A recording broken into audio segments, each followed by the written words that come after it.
So we're not seeing the fact that we're deeply impersonally disturbed. It's not personal disturbance. But then it creates a disturbance in the person's personal life because we all have our separate little personal lives. And the weird part of it too is that a lot of times when we as sensitive people get labeled with a mental illness, we end up as chronic Netflix watchers because there's not much else to do. If we're in some of the more challenging parts of it, it's hard to go outside. Maybe we live with parents, there's a TV there, there's Netflix. We don't have money to do anything else, we're not working. So it turns us into machines of watching that which would eternally disturb us. And then if we're on medication, we're watching it a lot, yet it's not disturbing us as much as it would if we weren't on the meds, yet we're taking in all the information to our brain, so it is affecting us at a cellular level, but we don't know it. And then this could actually contribute to the buildup of the allostatic load that can help to co-create a crisis, yet we don't even know that part of it is the very thing that by taking the meds we're nearly conditioned to do on a regular basis. And as sensitive people, we don't see it as entertainment. We see it as, wow, this is really happening out there. This is real. And we feel it is happening to ourselves when the self structure starts breaking down. So it's really dangerous to watch this stuff. And here's a woman that was well for 12 years and watched a show and thought that she'd be okay, and she wasn't. And she got through it, and that's great. But it's also a bit of a warning to me because no matter how many micronutrients or how much I take or do, I'm not necessarily safe, and I can't pretend that I am. Just like that poor gentleman, Michael Stone, who died a while ago, and he had an amazing following of people who he was a teacher of, yet he ended up dead from fentanyl. So there's no guarantees of anything, and in saying this to myself about this lady and Michael Stone,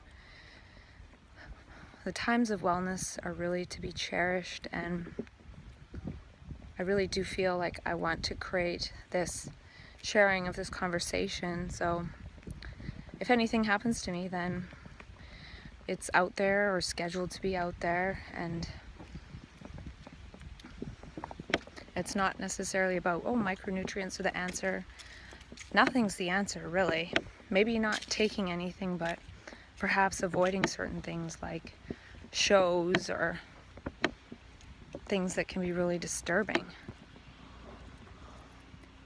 One thing she did say is the show, 13 Reasons Why, quote, rocked me to my core. And that's a good description. We sensitive people, we get rocked to our core. So rocked to our core that the importance of keeping our own personal little habit, pleasurable life in order breaks down. It's no longer there. And that's the thing too, is in the recovery movement, it's partly to create a life where we're no longer rocked to our core, where we're managing ourselves, where we're staying safe, where we're watching out for symptoms, and that's great, for sure, that's important, but I feel like we still need to move through our core and by our core and through our heart. Because with this lady, she was well for 12 years, and then she watched something on TV, on Netflix, that rocked her heart. It messed with her heart. And if we're not moving in alignment with our heart, and this person she's creating a lot of great stuff for people, so I'm not trying to say anything about anyone in particular. I'm just priming myself with what people are saying to talk to myself and remind myself on a daily basis that it doesn't matter about micronutrients or anything. We never know how much time we have left of wellness, or being off meds and then being on them, or one day there's an app that can tell if we're manic and maybe forcibly injects us with some kind of crap so we're not. And maybe there are things in the world that we should be losing sleep over that we're not. And this poor woman lost a lot of sleep over watching this show. Now, if a show can rock us to our core, just extrapolate that to all that's going on in the gong show of the world. And this is hard on a daily basis, because yesterday I was talking about, kind gestures towards myself, and then everything is perfect and lovely and wonderful, and now I'm saying, oh my gosh, things in the world and stuff rock us to our core, and we gotta do something about it, and maybe there's nothing we can do. I don't know what to do.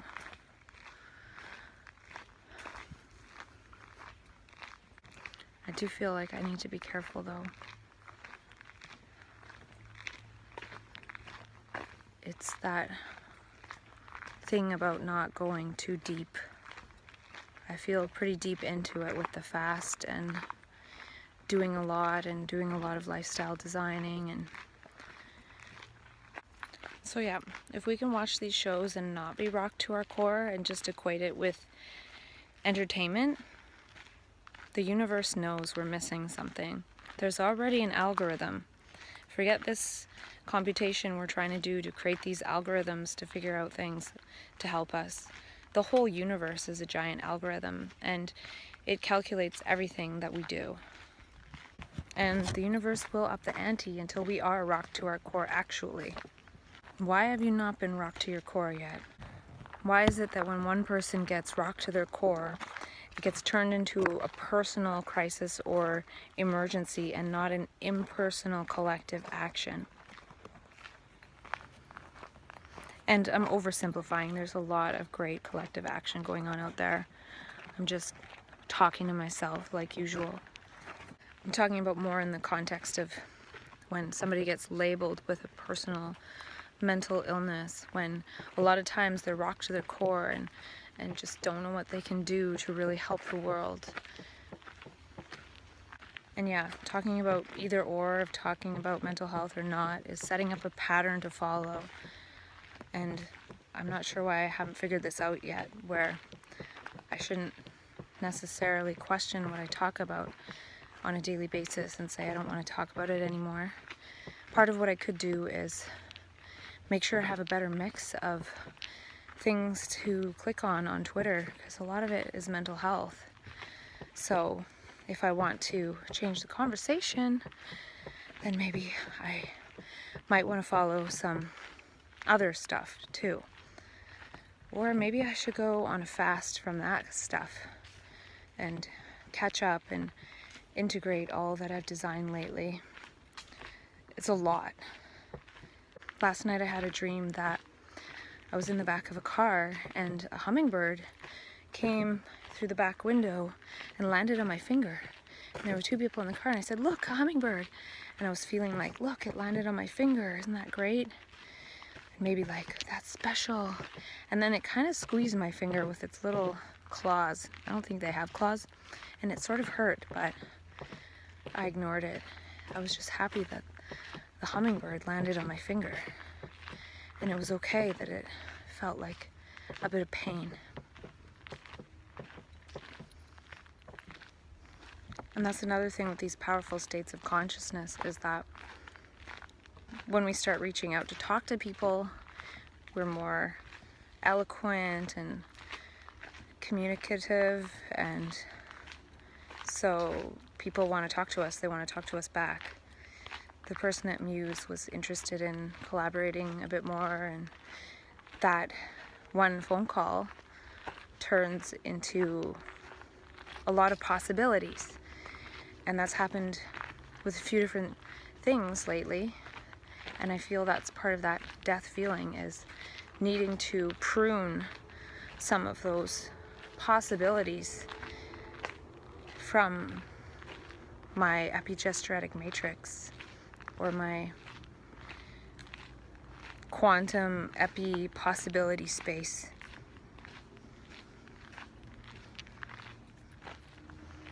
And can we move from self-improvement to opening possibilities? And I wrote that yesterday, and right now I feel like it's actually a time to close some possibilities. And that's what that death-like feeling was all about. I could think, oh, it's a symptom of my mental illness. I had a panic attack. I need to take some meds. Or I could relate it more to all that is unfolding and manifesting in life. Opening possibilities to allow the universe to act. This is the togetherness. And I wonder if hearty nutritionals can help to stabilize the stir that Stephen Kotler and Jamie Wheel talk about. The selflessness, timelessness, effortlessness, and richness. And I like to add beauty and truth. The sense of beauty and truth. And I feel like the micronutrients help me to face facts instead of a reality distorted by the medications.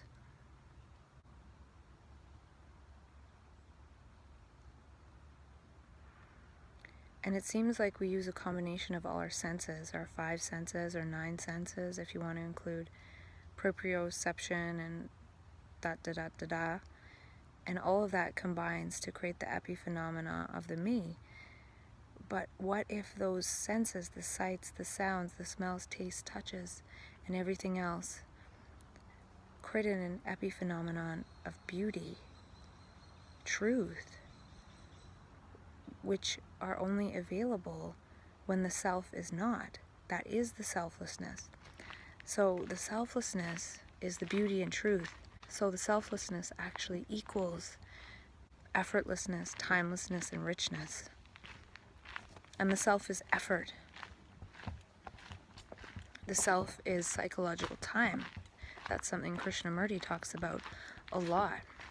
So can we be aware when psychological time is present, when the me is present, when the self is present?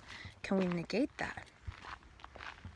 Krishnamurti talks a lot about not adding anything, but negating. Negating the self and the other is, because we can't know what that other is. It's a richness that has so many dimensions that we can't even begin to name. But when we name them, we think we know something about them, and we limit them before they're able to flower fully.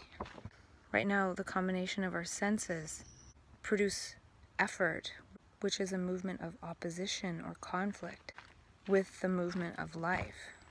So can we have stir instead of me? Selflessness, timelessness, effortlessness, richness, which is part of beauty and truth. The me is the effort. It's the movement of conflict, which moves us away from our adjacent light body trajectory. The self is effort, time, and lack of meaning. So part of the richness is meaning. And we can see and create meaning. That's why it's important to see and create our own meaning. Because old meanings are part of our memory, which is part of the self, when memory comes to operate on the moment. So the non-self is meaning, new meaning. And why do we have this separate sense of self ticking alongside of time?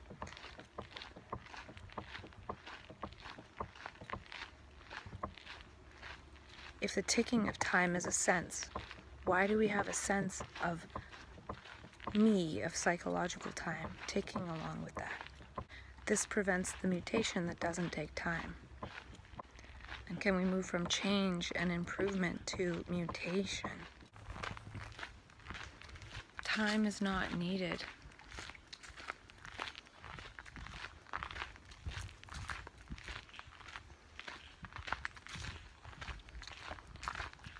And I've read Krishnamurti and watched a lot of his talks online for quite a few years.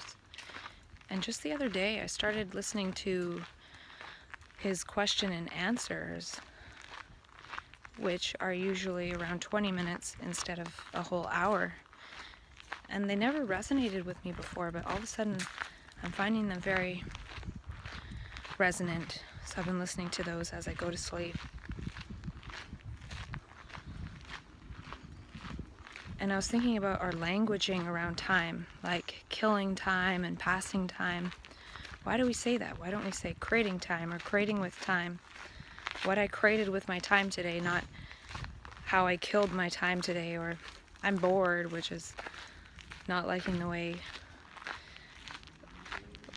we get to spend our time. And we even say spend our time as if we have a choice to spend it. It's always moving, but we're not moving with it and creating it. Even our language around it is just weird. Time ticking is a manifestation and something completely new coming into being. And I hear the hummingbirds. Map consciousness is an alteration, a mutation in psychological time. And psychological time is unreal, it's an illusion. So it's a mutation that negates the illusion. We don't know how to live in contact with the real.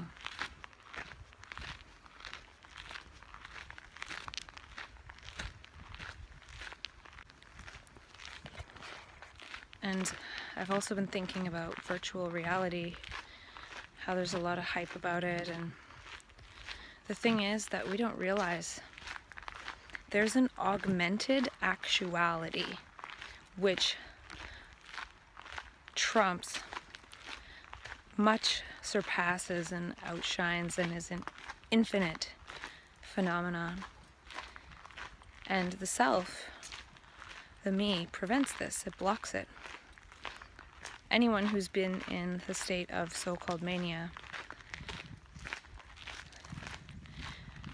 could put on virtual reality and they would say that the state of mania is more powerful, more everything. They would never say, I want virtual reality over that state. So there is a power within us that is so magical and wonderful that we can live and unfold a life of our dreams actually, but there's something that's blocking that. And then the way we've been conditioned and programmed makes it so that will be always blocked. So then one day we can be sold virtual reality when we don't need to pay a single cent for augmented actuality. But we do need to pay with our attention. We do need to pay attention to what blocks that. And we don't even know because we've always been in this toned down, programmed, conditioned pattern of a self, living disconnected from augmented actuality. That's kind of what mania is. It's augmented actuality. And it's sort of like if someone were to wear virtual reality glasses and then walk around in consensus reality. If nobody could see those glasses, everyone else would think that person with the glasses on was crazy. But they're just experiencing a different reality.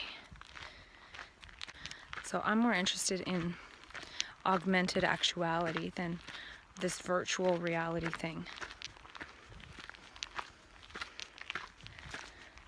Like Jason Silva said in his video, all realities are virtual. So if they already are, why aren't we moving with that? Why are we moving like it's so etched in stone? And in that state of map consciousness, we move like it's not etched in stone. We're moving like we can create the rules, and those are all things that will be mirrored in virtual reality. But we already have those potentials and capacities within us. But those are kept under wraps. So then one day we can be sold this virtual world. And it's likely already happening. There was a study that said chances are 99.99999% one day we will be living in a virtual world the way technology is going. And if that's true, then it's 99.99999% that we're living in a virtual world now.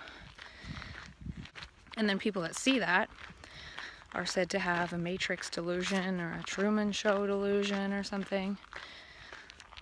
So, strange.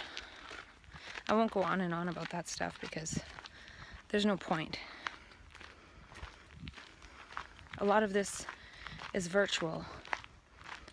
We're living in our heads, but the actual can touch us.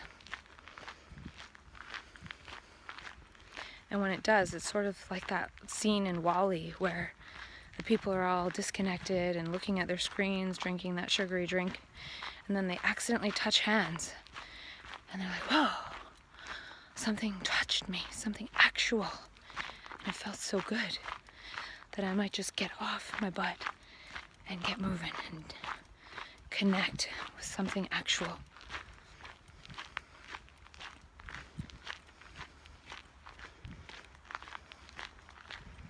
The great thing about technology, I do love technology, is that I can have this impartial witness listening to me talk while I walk through the actual forest.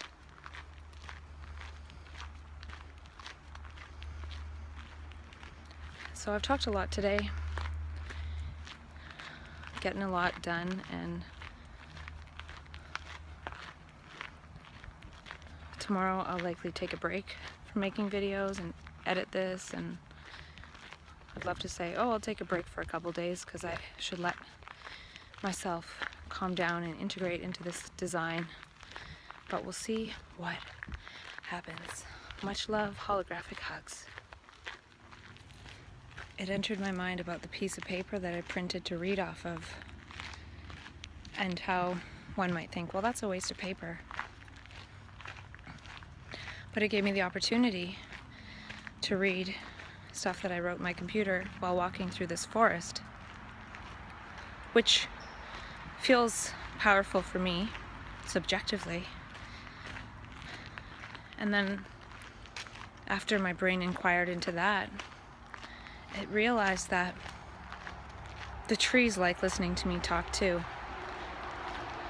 So my iPhone likes witnessing what I have to say impartially, but the trees hear me and they know how much I love them, and they're very happy to donate one little piece of paper so that I can talk to myself for an hour while walking through their beauty and listening to the crunch of the trail on my feet.